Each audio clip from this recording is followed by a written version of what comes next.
Alright, since Daedaltheus did one of these last week, I am going... it's only fitting that I did one of my own. This is a rant on my top favorite ponies of all time. Okay, and keep in mind, like, I did this, I like all of these ponies, but yeah, really, it's just, I just like making top lists, and this show in particular, yeah, it's just fun. Anyway, moving right along, I've divided my list of top ponies into 3 different categories. There's the main 6.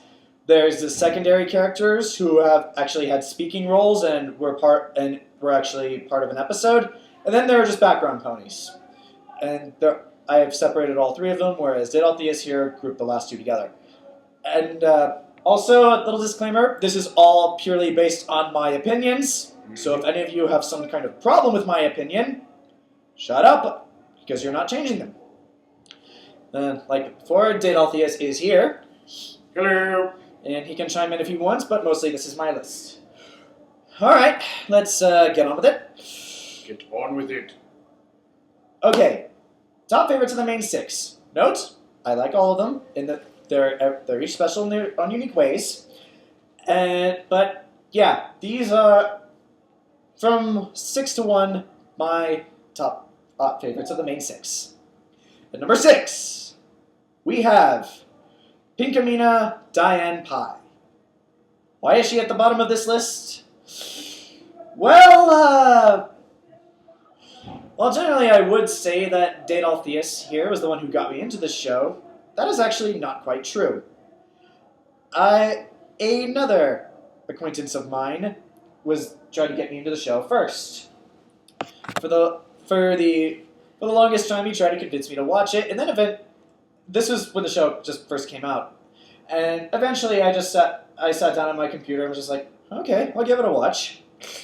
I enjoyed the first episode for the most part, but there was one pony, who annoyed the hell out of me so much that I just, hi, Mason, Pinkie Pie, what are you doing here? What do you mean, what am I doing here? It was like, you're only supposed to break the 4th wall and wake up, see this one too! Why can't I break the 4th wall in reality? Hey, wait, what are you doing? Why is this recording thing on? Get back in Equestria, you thing! Don't be like that. Put a smile on your face. Go away. Fine. Sorry about that, Mezzleton. The 4th wall's been kind of unstable since I accidentally brought Pinkie through it in Wake Up, See This Would Do. Anyway, there was one pony in that episode. The second I saw her, it made me go, fuck this, I am never watching another episode of this show again. Then he met me. Yeah, an entire season of the show passed. Another season of the show passed. Then I met Daedaltheus here. And who was already an avid fan of the show, and he would not stop going on about how awesome it was. And eventually, I caved. I sat down again. I decided I was going to be more mature about it. And I watched the episode again when Pinkie Pie appeared again. I just gutted it out, and I was more mature about it. And so 3 more seasons later, here I am. But, yeah. Pinkie Pie is easily the most annoying fictional character I have ever seen in my entire life. She has an annoying voice, her appearance, her voice to me was like one drill going in one ear and one in the other, and they were meeting in the middle. And considering how often I voice her now, yeah, I've grown up, Irony be damned. I've grown up, Mentalgen. I'm able to look at her with a more mature perspective, and she doesn't infuriate me as much as she did before. That being said, my own personal hell. Trapped on an island. There's water everywhere. Salt water, so you can't drink it, naturally. The island is only a few yards long. All that's on it is me. and a certain pink pony. And she will never stop saying, Pickleberry, come quick! Pickleberry, come quick! Pickleberry, come... What are you still doing here? I'll go. Thank you. Okay. I'm sorry, Pinky. It's okay. I understand. A lot of people and ponies find me annoying. Well, at least you understand that. I'm getting the wolf fixed. Daedaltheus, it's Pinkie Pie. She's the only one who knows how to break and fix it. Lest we forget. Oh, right. You're an architect. Well, that, but also there's another fictional character that can easily break and repair the fourth wall. Deadpool. Freakazoid. Freakazoid! Anyway, move on. Yeah, I probably should move on. Anyway, number 5 for the main 6. Rainbow Dash. Now, I know what a lot of you are going to say. Razor! Why are you putting Rainbow Dash at number 5? She is best pony! Yes, I can certainly see why all of you would put Rainbow Dash in your number 1 spot. She is certainly very cool, she is very athletic, and she certainly is incredibly fast, and, well, she is a really good character, and she embodies loyalty, which is one of the most important virtues to have. But really, Rainbow Dash is the most insecure character I have ever seen. Like, she cares more about what other people think of her than Rarity and Fluttershy put together. And I know a lot of you are going like, oh my god, no, this is not true, she's cool! And I'm going to prove this to you. Let's review what she wants. She wants to become a Wonder Ball. Fair enough goal. However, she also wants to be cool. Now to be cool, she has to keep up this image. An image which she herself seems to have very skewed perspectives on. Like, she literally just goes out of her way to, like, if at any point she thinks she's uncool, she'll just disprove it. Now to use this to cite certain episodes as evidence, in Sonic Rainboom, she practically broke down crying and cuddled up into the fetal position when she was afraid that she would fail and therefore seem uncool to her idols, the Wonderbolts, and therefore she would ruin her reputation. She actually cared about her reputation. Granted, it was a huge competition. She was nervous, and she was nervous about messing up. But really, what was she really worried about? She was worried about messing up, yes. But she was also worried about losing her reputation as a cool pony and the fastest flyer in all of Equestria. She cared about that. To cite other examples of that, Read It and Weep, when she believed at the beginning of the episode that reading was uncool. Her perception of cool is as what most people in high school think it is, like just things like reading, video games, and magic cards are things that only nerds do, and cool people don't touch them. Nerd! Considering the two of us are sitting here talking about My Little Pony, I guess we are far from that cool. We are huge ass motherfucking nerds, Mental Gen. Huge. Yeah. Hell, we can't have a conversation going for 5 minutes before we randomly make some kind of pop culture reference. And that's outside of this readings. Yeah, but we're not here to discuss that right now. Yep. Anyway, my point is, Rainbow Dash cared enough about what other ponies thought of her to reject reading completely at first, and then when she started reading and found out it was cool, she was afraid what other ponies would think of her, or if they found out she liked reading. Even other ponies who had absolutely no idea who she was.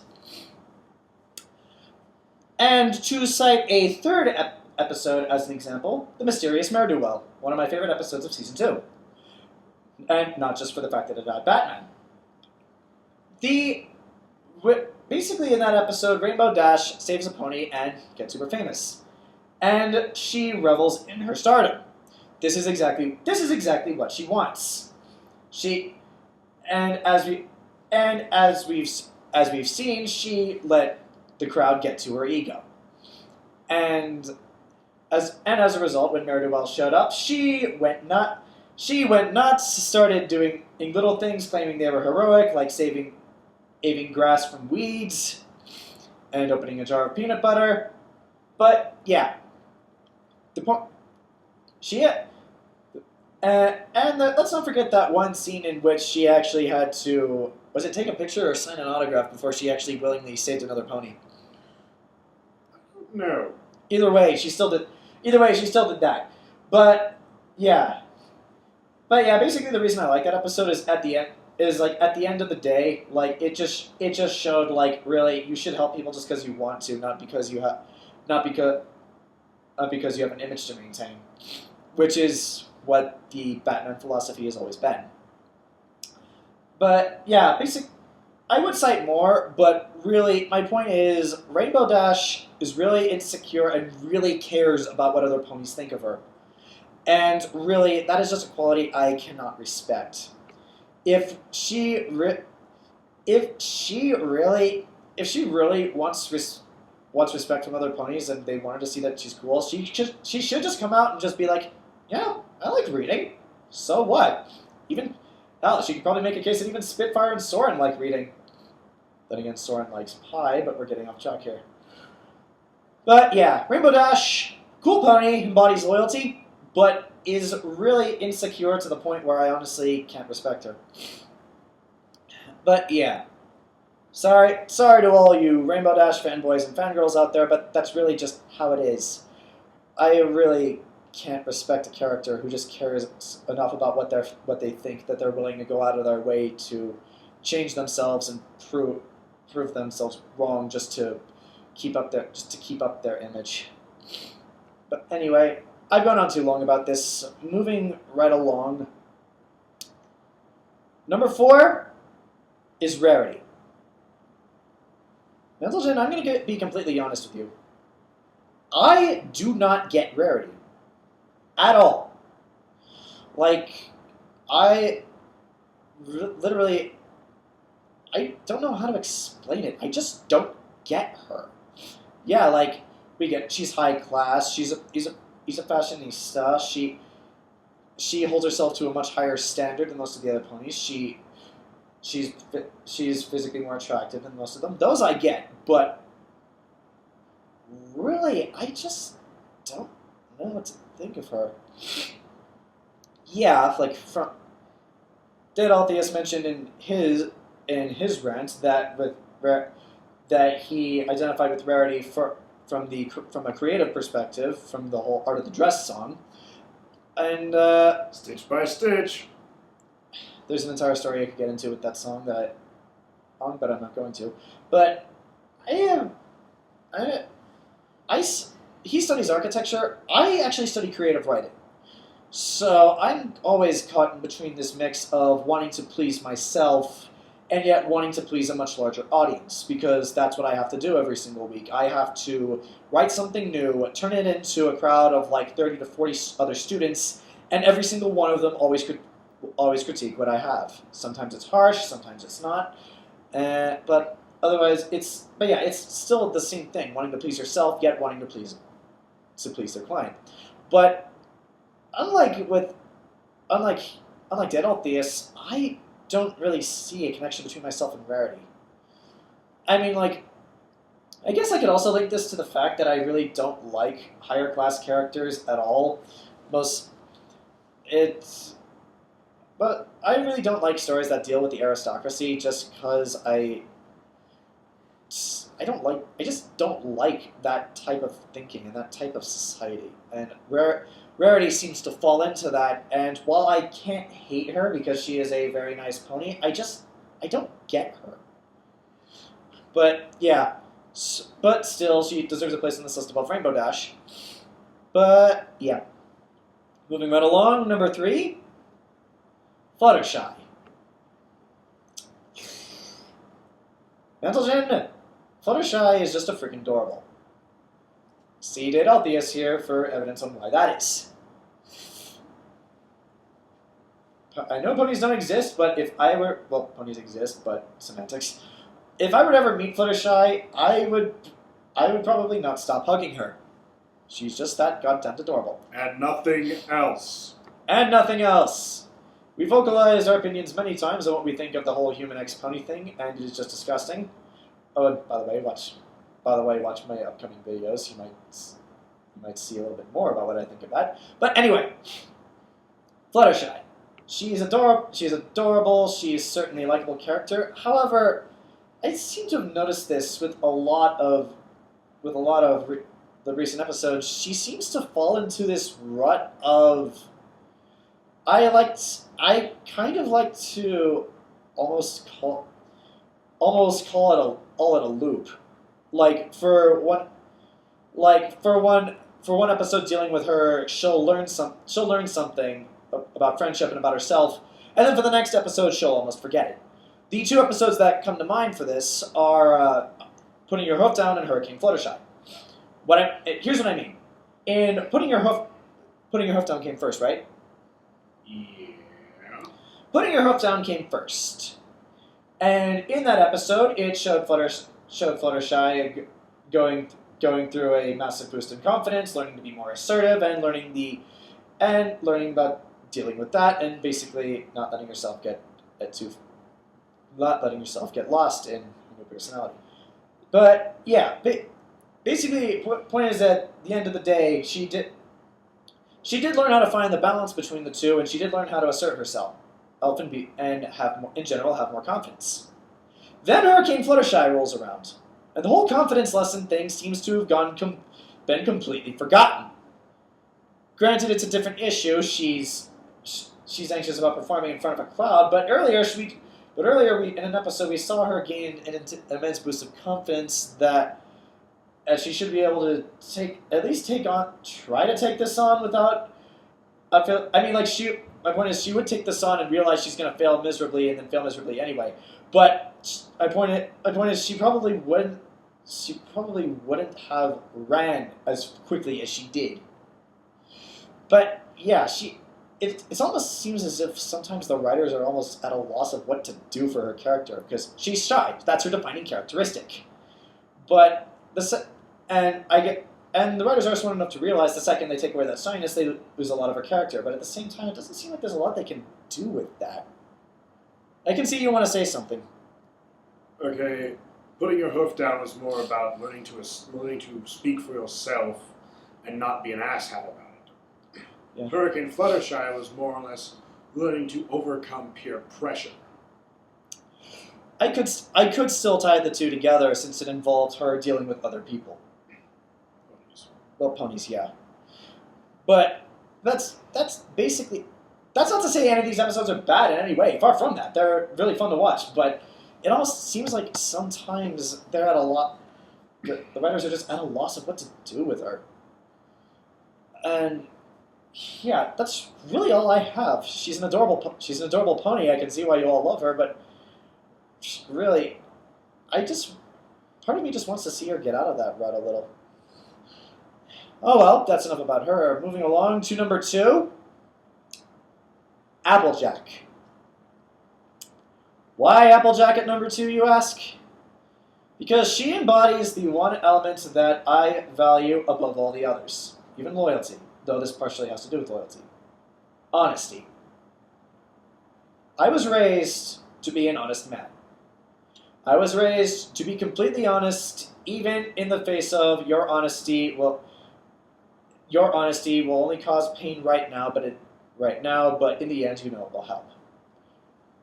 I have tried to hold myself as a completely honest man all my life, and yeah.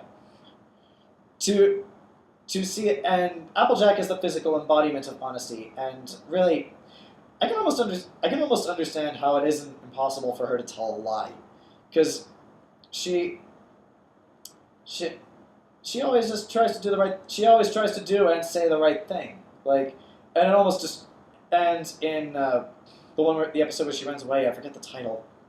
Last roundup. Yeah, last roundup. It almost destroys her when she's unable to be honest. In fact, one of my favorite episodes of season 1 was crap. I'm forgetting all the episodes with her in it. What was that episode where she tried to pluck all the apple trees by herself? Applebuck season. Yeah, it was Applebuck season, mostly because the first season I saw it as this. They all just got their elements of harmony. They're still learning to understand exactly what that means. With Applejack and Applebuck season, she's the element of honesty.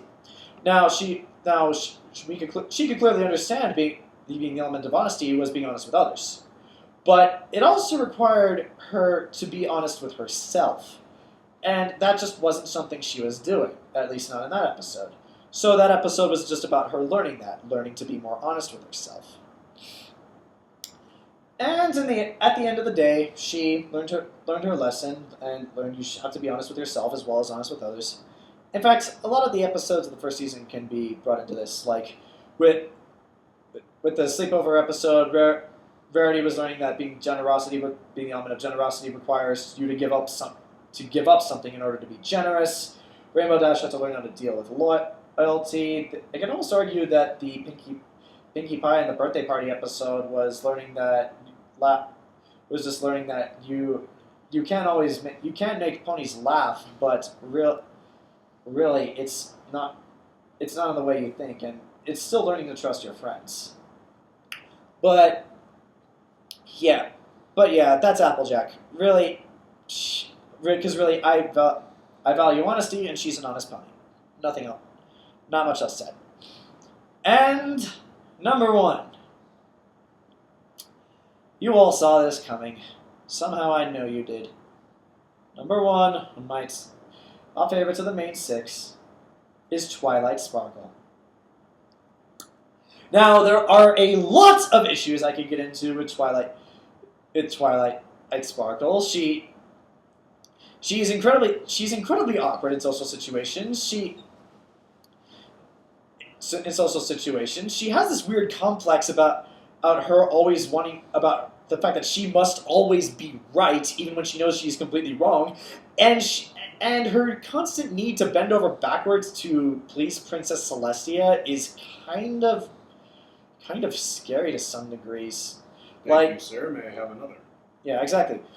And like the entire time in the Crystal Empire episode, where she's basically trying to, at the core of that episode, she's trying to save an entire kingdom from what amounts to a Lovecraftian god, and all she can think of is, it's a test. It's a test by Celestia! I need to do good! And when they get back from that episode, the first thing she does is apologize for failing the test. Priorities, Twilight. Learn them. Anyway. But yeah, like I said, there are a lot of issues with her character, but really the thing that overcomes all of that is that I can really understand her. Like, I can understand her character. Like, in the first episode especially, like, just having to move to a new place and meeting a bunch of new people all within a very short time span, like, that's something I've had to do a few times in my life, and really, I can understand the whole socially awkward thing. I used to be like that too a little. And more recently, I have grown to appreciate as an English major, I've grown to appreciate fine literature more. But yeah, she's a character I can really get behind. And she has more of a narrative arc than any of the other characters, and it was really interesting to see it play out. Oh, and before any of you ask what I think of the whole Twilicorn thing, I really don't care. Like, I can definitely see what they want to do with the character, and really, not much about the show is gonna change. Like, they'll still go through the same thing, solve the same problems. The only difference is that Twilight will have wings. So, really, since it doesn't change all that much, it really doesn't bother me. So yeah, I know a lot of you are infuriated with her, but I don't see a reason to be. And we'll see how this plays out in season 4. I mean, who knows? They might even take away the wings due to all of your incessant whining.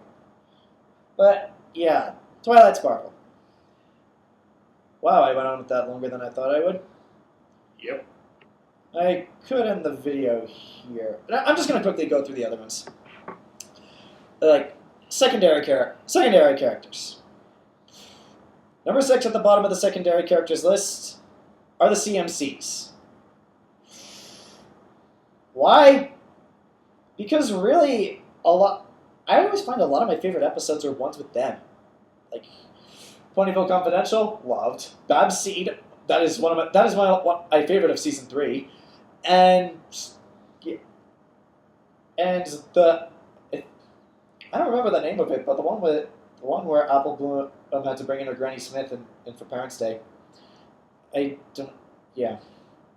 I always find some of my favorite episodes are ones with them. I really can't explain it. You know, I just like the arcs they go through, and it's nice to see them learn things. It's kind of different and it's the main 6 learning things. Okay. Number 5 on my secondary characters list, Twilight Sparkle's brother, Shining Armor. Why? The guy is an amazing character. I would actually almost argue he embodies all of the elements of harmony. He knows how to take a joke, and he laughs a lot. He's very loyal. He's the captain of the freaking guard, for Christ's sake, before I married Cadence. He's very honest. He's kind. He's generous. He's willing to do things for others, and he is a powerful magic user. And he's the member of a boy band. In Friendship is Witchcraft. But yeah. Also, let's not forget, Shining Armor managed to marry a goddess. Not an easy feat, ladies and gentlemen. But yeah, Twilight's brother, Shining Armor. He's just an excellent character, and I'd really like to see more done with him. Oh, I'd actually like to see him fight. Anyway, moving right along. Number 4, Miss Cheerily. I really can't explain this one all that well. Kind of similar to Daedaltheus here with Roseluck. I really just like her character design. That, and I can actually kind of feel for her, because I actually have taught classes before. I know what it's like to handle a group of younger people. Just granted, I haven't taught kindergarten. I haven't taught anything lower than what amounts to high school. Oh, you have not dealt with children between the ages of 5 and 14. I have really young cousins. I've done some teaching my own with children between the ages of 5 and all the way up to 17. My point is, I feel for her. Like all the shenanigans and the little bullshit she has to put up with every single day at her teaching job. I feel for her. Cheerily, just stay strong and keep on doing what you do. Number 3. Yup. You all knew Big Macintosh had to be on this list. He's arguably the closest thing the show has to a male protagonist that's a pony. And yet, he only says 2 words. And yet with those 2 words, he says more than all of the other characters. I actually would like to see another episode focused entirely on him, and see how much they can get away with just those 2 words. Also, he's just fun to watch. But yeah, Big Macintosh. Number 2. He had Princess Luna. It's only fair. Long live the rule of Princess Celestia. I like this character partially because she is a troll. She is possibly the biggest troll next to Discord in all of fiction. Fuck no. Fuck no. Okay, you have Gendo and Kyubey. You have Gendo and Kyubey.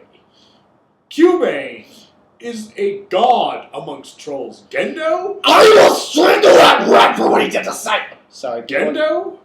Gendo spent an entire show manipulating his own kid into doing the will of an elder god. Pretty much what it amounts to. But yeah, I just like, I don't know what it is. Every time Princess Celestia is on screen, I always get that giddy feeling. It's like, so what ruse are you gonna play on Twilight Sparkle this time? Down with tyranny. Long live freedom. Plus, she's the Empress of the goddamn sun. Anyway, 6 separate ranks. Princess Celestia. Thailand. Anyway, moving right along, and my number 1 secondary character. I really don't know what it is.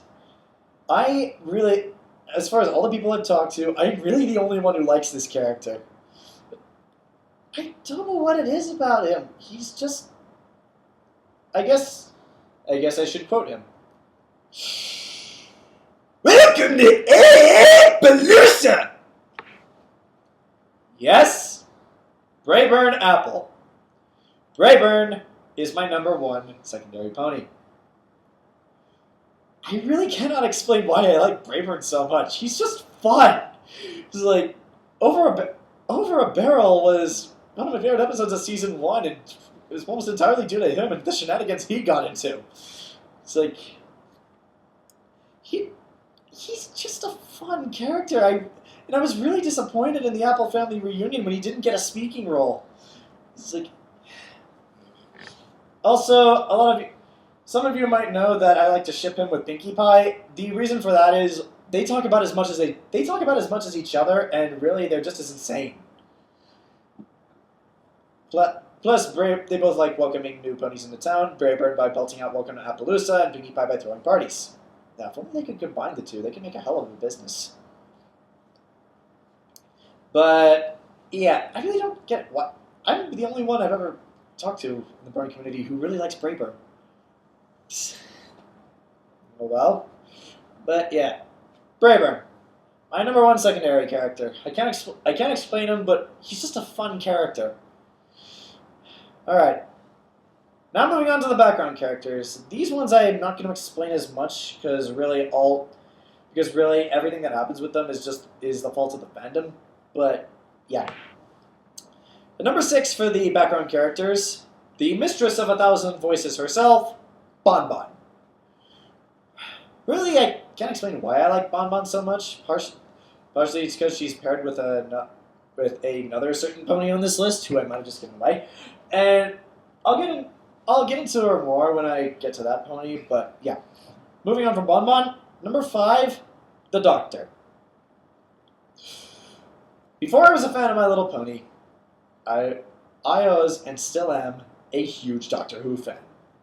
I love Doctor Who. That show is amazing, and if you aren't watching it already, start because it is awesome. I recommend starting with the 9th Doctor for Christopher Eccleston, which is technically season 1, and just moving along from there, since going through these show's entire history is going to take you years. It's season 1 of the reboot. Well, yeah. If you want to be hardcore, you start with 1963, people. Which neither of us have actually done.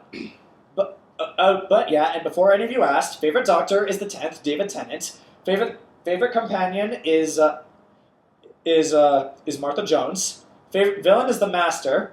And favorite episodes are actually there are 3 tied for that spot: Utopia, Sound of the Drums, and The Last of the Time Lords. And if you haven't guessed, my favorite season from the reboot is season 3. I just love the Master. 9th, Rose, the Dalek, and the Doctor Dances, and the Empty Child. Yeah. But yeah, the Doctor. Not much to say about him other than I just fucking love Doctor Who. Number 4. It is a crime against the internet, as Daedaltheus has said, to have a list of favorite background ponies and not have this character on the list. It is the law! I am the law! The new Judge Dredd was better. See? Pop culture references, people. Yeah.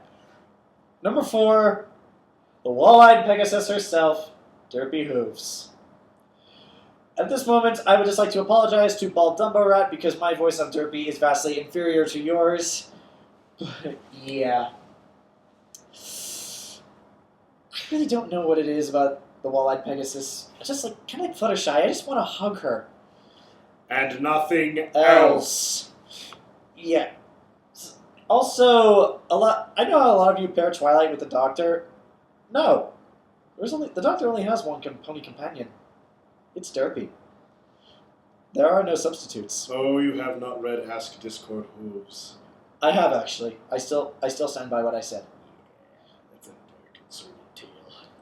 Magnificent, but dark and sordid. The Doctor and Derpy. They're just meant for each other. I don't know. 2 background ponies that will go on forever in time. Quite literally. 2 lost souls living in the fishbowl of time. Going wherever the hell they wanted it. Okay, number 3. This one was sort of spoiled by number 6. Lyra. I really don't know what it is about Lyra. It's just honestly, I understand even less about how she came to be like this human-obsessed. I know where it all started, but If you say sitting Lyra, it is sitting Lyra. look, she's like, I have hands! I really just don't get. She's insane. All of you people with all the stuff you've done on Lyra, you've made her batshit insane, and I love it. She's like this insane conspiracy theorist who's always out to prove she's right. And it's just so fun to read. And actually, one of my favorite epic fanfiction and on fanfiction is actually Anthropology by Jason the Human, which is a story that talks about Lyra's obsession for humans and leading to the fact that her Don't discovery. spoil it. Read Anthropology. It's awesome. Yeah. Anyway, but also she plays the lyre, which is kind of awesome. Number 2. And before he moves on, 2 words, people. Lyra plushie. That is all. Moving right along. Okay. Number 2. The next two are due in part to a very particular series. Actually, you know what? Screw it. I'm just going to name the 2 of them together. Number 2 is Octavia. Number 1 is Vinyl Scratch. Due almost entirely to the Vinyl Scratch tapes. You're welcome. Thanks in part to Daedaltheus for helping me discover that. By Midnight Magic Productions. I don't know what it is about those 2 that they are just beyond awesome. Just like with Octavia as the straight one, and Vinyl as the loose cannon who's always going off the wall. The way they play off of each other is just fun. It's really Also, this is probably why I put Lyra 3. I just really like the musician ponies. I really like music. I really do. And also, I kind of like to think that when Daedaltheus and I work together, it's kind of like Vinyl and Octavia with us, like with me as the batshit insane one, and he's the straight guy. I'm the sane one, as hard as that is to believe. Yeah. So, yeah, I don't know. I can't explain why I like those 2. It just really, I like. And it's also nice to see that 2 ponies who are just complete opposites of each other can still be friends. But yeah, Vinyl, Scratch, and Octavia. The 2 greatest background ponies ever. And if you haven't already, watch the Vinyl Scratch tapes by Midnight Magic Productions. It is awesome. But, yeah, that concludes my list of favorite ponies. And I got Daedaltheus, do you have anything to say before we end this? Also, if you wish to see more vinyls, if you wish to see more Octoscratch shenanigans, I highly recommend checking out the DA series, which I'm not sure if it's updated of late, called The Beethoven Virus by He Who Erases the Most. A charming little tale, adds a little background story to the whole thing. Or, if you're in for a real special treat, go listen to Midnight Magic Productions, and then go read My Roommate is a Vampire. I highly recommend it. Which I have yet to read.